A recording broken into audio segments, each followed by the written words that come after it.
excited.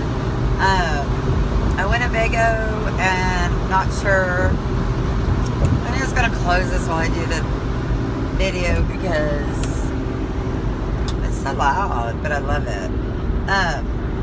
I went a bit 95 Winnebago and something else, but I'm excited. So I was trying to make a video earlier and someone called again, y'all. So we're just gonna start fresh. I was 9 minutes in rambling about nothing like always anyway. So topic of the day. The topic of the day is going to be Elsa. Let it go, let it go. So we're going to talk about letting go and what not letting it go does to you. Okay?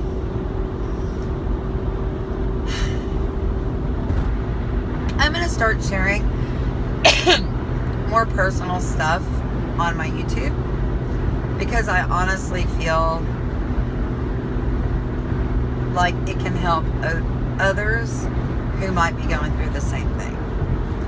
And the only reason I don't speak about some of this stuff is because excuse me, one, I've forgiven, and two, some of it has to do with family and what's up, please? Some of it has to do with family, and I'm pretty sure they don't watch the videos, and I won't say whom in my family it was,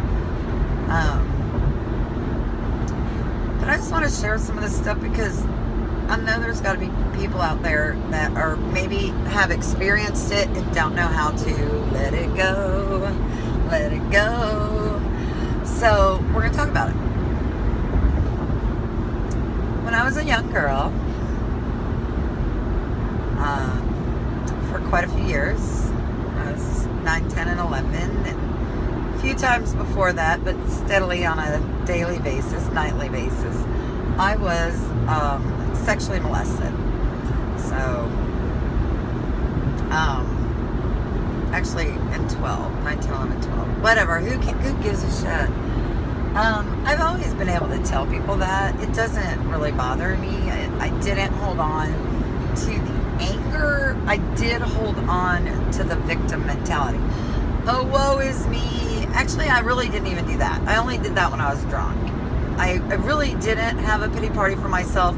What I always said was, man, I prepaid my karma early in life, so like the latter part of my days are going to be smooth sailing. I've said that since I was a little girl. I've always believed in reincarnation and karma, even though I was raised strict Catholic. It's just something I've always believed in. And I've always found too many hypocrisies in the written texts of the King James Bible, I guess is what most people use. I don't know. It doesn't matter. I don't want to talk about religion. I do want to talk about forgiveness and letting it go. So even though it didn't bother me and I can talk about it with people, it did, I guess it was a deep-seated problem because when I got drunk, it would come up. You know, poor me, I was molested. And when you hold on to anger, the only person you're hurting is you. Because I promise you that other person is not holding on to, oh my gosh, did I fuck her life up? Did I ruin her life? What did I do to that poor girl? You know, they're not spending their time worrying about you. So why would you spend your time worrying about them? And that goes for any relationship, whether it's a significant other or a child or a sibling or a parent or a uncle, an aunt, a friend. I don't care. I don't care who it is in your life. When you stay angry at someone who wrongs you, you are only hurting you. You're letting them do more damage than they did by far by holding on to that pain. So even though I wasn't angry and I wasn't really upset, they weren't people that I wanted that I hadn't really forgiven them. I mean, I didn't want to be around them, and I don't live near them, so it wasn't a problem. And when I went into town, I would see them periodically, and I'm not gonna lie and say, when I first brought my daughters around when they were younger, it wasn't a little like, ooh, but I've always told my girls, since my girls were born, no one touches you except for mommy or a doctor, and that's if one or the other are present. Both are present. Not one or the other, excuse me, both. Like, no one. And, I did go to therapy for a while, regardless if it's for that or for whatever. It had a chain of events, I'm sure, in my life. Because at that impressionable of an age for that long of a time period, I'm sure it shaped how I am in relationships with men, which is, we're going to get to that in a second. But I was at a therapist once, and I said, oh, hell no. Hell no. I have told my children since they were born, and if anybody ever did that, they're still, I still had deep-seated anger, even though I wasn't angry at them. I still had it. I had problems. And my therapist looked at me, she goes, and now that my kids are older, I was like, they're fine. They have never, ever been molested. And she's like, that's so good. You broke the cycle. I'm like, what are you talking about? She goes, most women who have been sexually molested, their children are. And I'm like, that makes no sense. Like, because you've been molested, wouldn't you go out of your way to make sure that didn't happen to your children? But obviously that's not the norm. So whatever. Who cares? But one of the people who hurt me is ill. Or who took their whatever, and I just happened to be the person there, is ill. And when I saw them, my heart broke.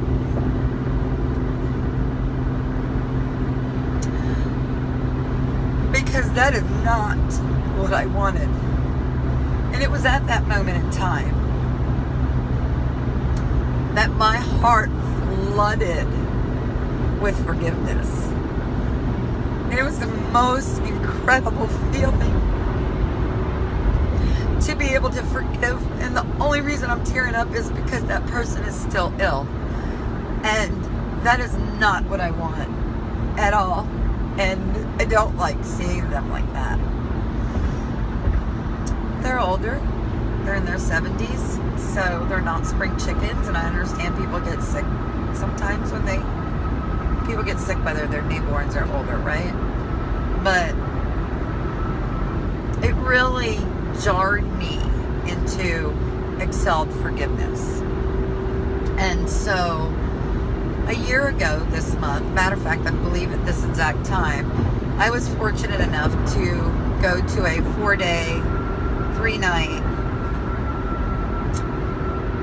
women's retreat for women who had been sexually molested under the age of 16. I mean, we had whatever group, 10, 11, 7, I don't know. Let's just say 10 girls average. And I felt very alienated and kind of alone during that time, because prior to that, so that was January of 2016, this epiphany happened in May of 2015. So, only 8 months prior. And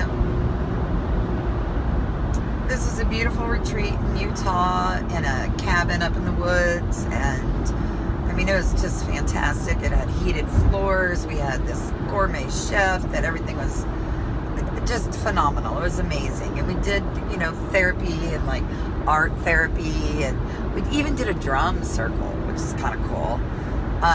And it was a neat retreat, and they, instead of shoving medicine down your throat and labeling you as a depressive, bipolar, borderline, whatever the hell labels you want to get, they really gave you tools to work with these issues. And I'm not going to go into what other women said or did there, because that's just wrong. But at the very end, we kind of all got together and had a meeting before we left and go back home. And what are you taking away from this? You know, what did you get out of it? Da da da da da. And I looked around and I said, I feel like I took someone's spot who needed to be here. And they're like, what? And I said, well, I look around and I see all these wounds gaping open, just bleeding and in need of stitches, and so much pain in these women's hearts. And some of these women were in their 70s. And this traumatic event had happened in childhood. So they've carried this pain around their whole life and still were. And I said, I recently forgave. And once I released that and really got to the root of it and forgave, it was like a light switch inside your body. Just like something opened up and just flooded my body with love. And I said, I don't have a wound. I barely have a scar. Like my scar is healing, you know, it's disappearing. And one of the girls looked at me and through tears in her eyes said, that is exactly why you were supposed to be here. Because you just gave the rest of us hope that someday our wounds would too just become little tiny healing scars. And that was an awesome, you know, realization for me.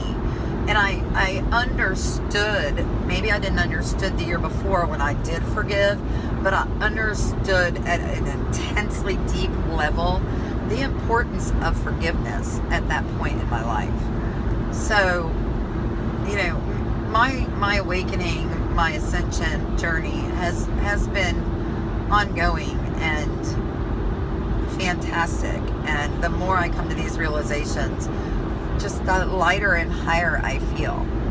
So I'm almost out of time, and I'm going to close up with one last thing that I don't reveal to a lot of people, and here I am revealing it to whoever watches YouTube.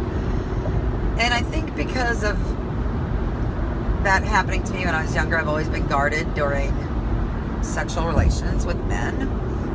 And I have, if we're supposed to figure out duality in our ascension, our boy, girl, male, female, and meshing them as one, I am learning the female. I got the male part down pat. I have never brought emotions into my sexual contact with any man. I have not ever made love. I have never said to anyone I have.